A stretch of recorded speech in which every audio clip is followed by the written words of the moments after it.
Amen, amen. Amen. Bwana Yesu asifiwe. Amen. Kunatia sura ya kwanza, maliza yote.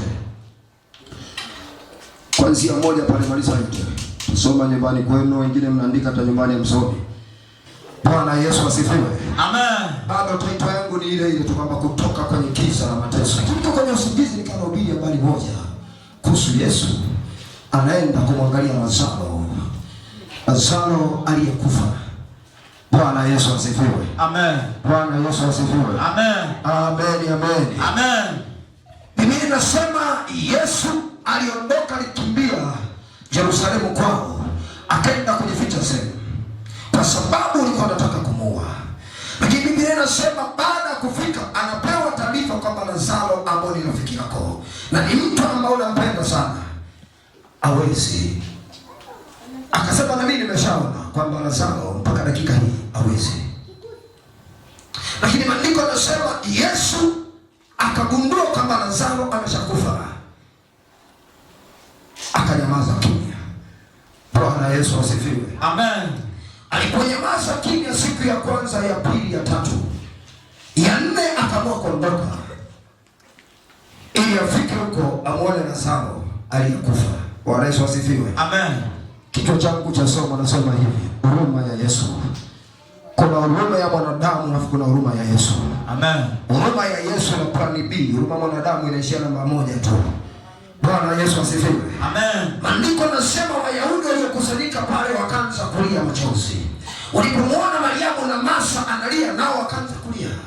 Bwana Yesu asifiwe. Amen. Wakaanza kuomboleza kama Wanyakyusa wanaleta mpaka mapejero kwenye msiba. Amen. Hello. Amen. Lakini Yesu alipoona watu hawa wanalia, moyoni mwake aliingia uchungu. Lakini Biblia inasema alipotembea akalia machozi yake. Hello. Amen. Mwenye uwezo wa kufufua alilia machozi. Bwana Yesu asifiwe. Amen. Hiyo ndio huruma ya Yesu. Mwanadamu analia pamoja na wewe, lakini atakapoondoka yeye anaendelea na story. Amen. Kwenye misiba mara nyingi mnaendana sana. Yaani utakuta watu wengine kwenye msiba ndio wakati wa kusema maneno vizuri. Ni neno fupi sana, nakwambia Yesu alilia machozi. Bwana Yesu asifiwe. Amen. Kuanzia 35 pale. Ukishuka utakuta neno anakuambia. Bwana Yesu asifiwe. Amen. Yesu akalia machozi. Alipolia machozi akasema, Lazaro, toka kaburini. Lazaro akainuka, akaanza kutembea. Yesu akasema bado sijamaliza kazi, kwa sababu tayari mtu ana sanda aliyovingirishwa. Lazima atoke kwenye sanda hiyo, ndipo atakapokuwa huru. Inawezekana kuambia kuanzia juma ngapi, Jumatano mpaka leo hii, lakini kuna sanda uliyovingirishwa, lazima nitoe kwa jina la Yesu. Amen. Nasema lazima nitoe kwa jina la Yesu. Amen. Inawezekana nisema toka kaburini, lakini sanda niko bado sijawaambia watu waitoe kwa jina la Yesu. Kwa sababu planibia Yesu baada ya kulia machozi akasema haiwezekani. Kwani nimelia machozi kama kina na mafurani, lakini wao wanalia hawana planibia. Planibia kwangu ni kwamba toka kaburini. Yesu akafufua kilichokufa. Nami ninasema leo kazi yako iliyokufa hii ni wiki.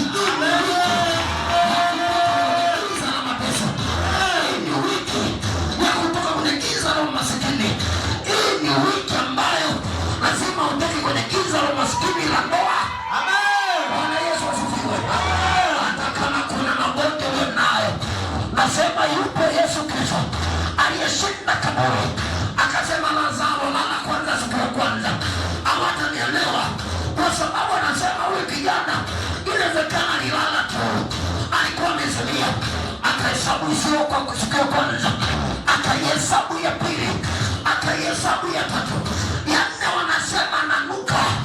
Usiende kaburini, huyu ni mtu ambaye ananuka. Unaendaje kaburini wewe Yesu? Utakuwa umechanganyikiwa. Nasema leo umelogwa vya kutosha. Nasema utatoka. Nasema Yesu niliyembeba nakutoka kwenye gereza kwa jina la Yesu. Piga makofi, sema amen.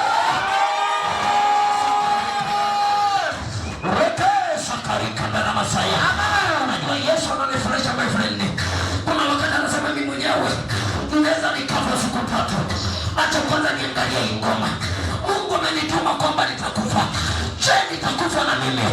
Lakini nikifa siku 3 nina uwezo wa kufufuka. Alikuwa ni mwanadamu kama wewe, lakini alikuwa ni Mungu.